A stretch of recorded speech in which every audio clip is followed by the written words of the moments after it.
still have traded, or would you still trade your Canadian life? This video is not about convincing anyone to move back to the Philippines if you're on the fence. Good morning, everybody. Today's actually M's flight up.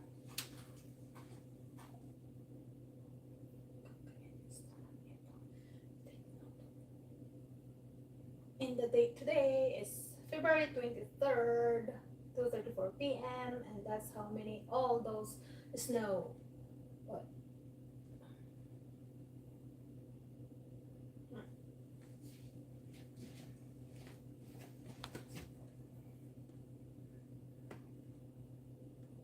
Ayan yung ating amaryllis. Buhay pa din. 2 months. 2 months na. Buhay pa din. Buhay na buhay. O, diba? Mga tanim ko dito sa loob ng bahay. O, bilib kayo. May sibuyas pa akong tanim sa loob ng bahay yan.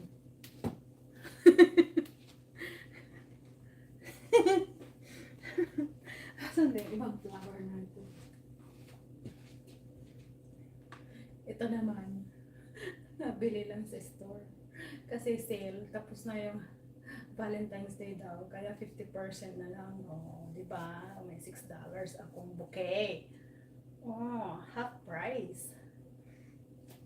Buy your own flowers, sabi nila. Asan ba?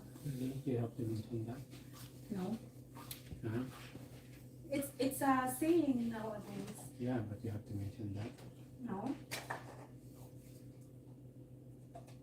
Mm. Ito naman, matagal na dyan, pero kinikip pa natin. Ito naman kay Kuya. Ibigay sana niya sa date, pero kasi bumalik na sa campus ng maaga. Kaya inuwi na lang niya dito. Okay, and that's the story of our life. Let's go back outside.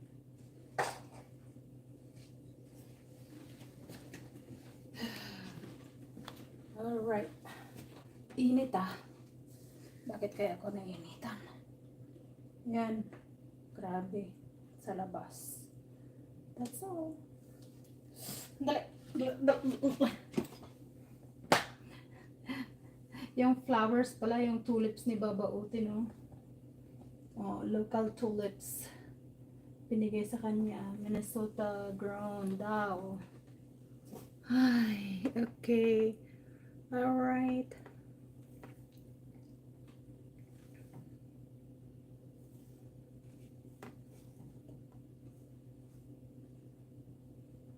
Hindi tayo nagtrabaho ngayon dahil we had a chance to be low needed kasi light naman yung ating trabaho. So, buti naman at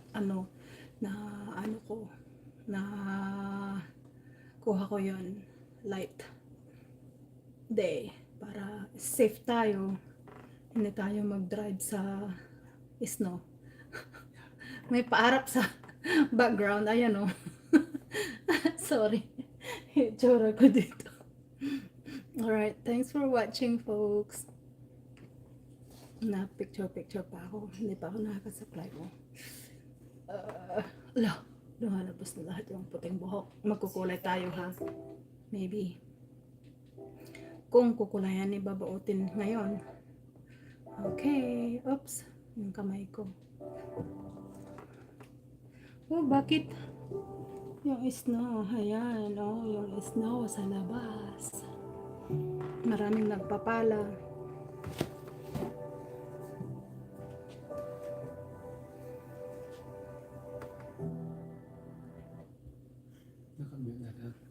Saan? Allah, saan nga agpiso?